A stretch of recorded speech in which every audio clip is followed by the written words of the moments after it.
श्रीक्षेत्र में घोषयात्रा प्रथम दिन में पहंडी सरी चतुर्धा मूर्ति को दर्शन करुंच भक्त माने नीलगिरी में नियारा रथयात्रा रही बेले प्रथम दिन महाप्रभु पहंडी हुई रथारूढ़ हुंती पर दुई दिन रथ टणा जाए केमिति रही पहंडी पर भक्तों दर्शन से नहीं अधिक आलोचना करुंच आम नीलगिरी प्रतिनिधि दिलीप स्वाई।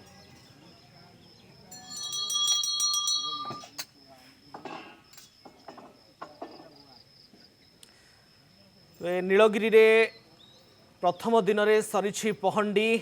रथारूढ़ अवस्था भक्त मानू दर्शन देउछंती चतुर्धा विग्रह रथ उपरे समस्त नीतिकांति चली आज दुई दिन रथ टणा कार्य हेब सकाळु सकाळु भक्तंकर सुओ मध्य छुटी महाप्रभु को रथारूढ़ अवस्था दर्शन करने तृतीय श्रीक्षेत्र में आज रथ टणा जीव सहयोगी दिलीप स्वाई आम सहित लाइव उपस्थित रोचंती। दिलीप वर्तमान तो समय सकाळ 8:30 बाजिला वर्तमान नीतिकांति कौन रही चतुर्धा मूर्ति रथ उपरे रथारूढ़ अवस्था भक्त मान दर्शन देउछंती रथ टणा कार्य आज जितेबाला आरंभ होब केतेबेले आरंभ होब कौन रही से निर्घंट निश्चित भाव में रश्मि देखु वर्तमान जदि जे धीरे धीरे समय बढ़िया सहित भक्त मानकर संख्या धीरे धीरे बढ़ुची जेहेतु आज संक्रांति रही से अधिक भक्तों समागम देखा मिली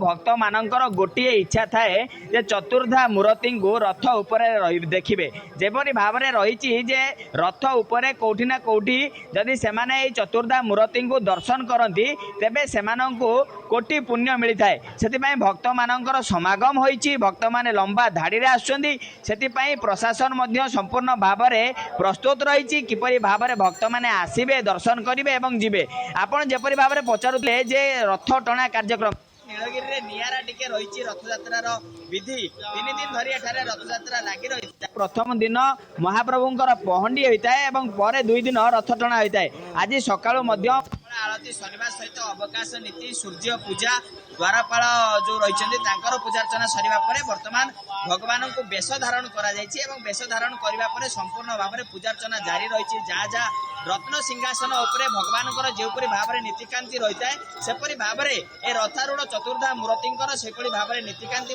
जारी रही जदि कहवा रथ टणार नीति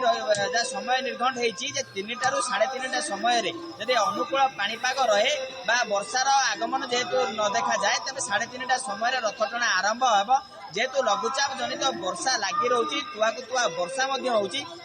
आखि आगे रखा जायछि जदि आगामी समय वर्षा हुए तेबे कोठी ना कोठी विलंब हेई पारे बोली आशा करा जाउछि जदि कहिबे वर्तमान रथ यात्रा संपूर्ण प्रकार व्यवस्था करा जायछि एवं जदि कहबा जे संपूर्ण भाव में भक्त माने वर्तमान बड़दाण्ड मुआ हेउछन्ति एवं संपूर्ण नीलगिरी बड़दाण्ड एबे भक्तमय हेउछन्ति भक्त सहित आलोचना करबा आज्ञा जगन्नाथ दर्शन करिवार केमती रहिला प्रभुंकर आशीर्वाद जय जगन्नाथ प्रभु को आशीर्वाद रू मो आई को सांगरे नहीं रथ देखा ठाकुर देखा आसी तेणु आज सका सका वर्षा होता है वर्षा कमी जाइए तेणु पाग एवं सुखला भक्त मान आगमन बढ़ी चली भक्त मैंने आसुँच ठाकुर को दर्शन करमर प्रभुंकर कृपारू तेनाली पागटा एवं सुखला अच्छे आग आज उपड़ी रथटा आम आराम टाणी पारू तेज प्रभु इच्छा निश्चित भाव में आप शुणुते जे प्रभुंकर इच्छा रहिले संपूर्ण सुरखुर सहित रथयात्रा जहाँ भक्त मैंने प्रकाश करते आउ जदि जो भक्त मैंने रोचंती से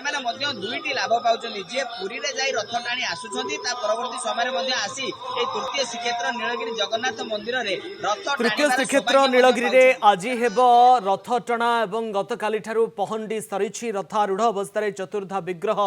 भक्तगण को बड़दाण्ड दर्शन देउछंती। बहुत बहुत धन्यवाद दिलीप आपणकर समस्त सूचना और आलोचना पाई।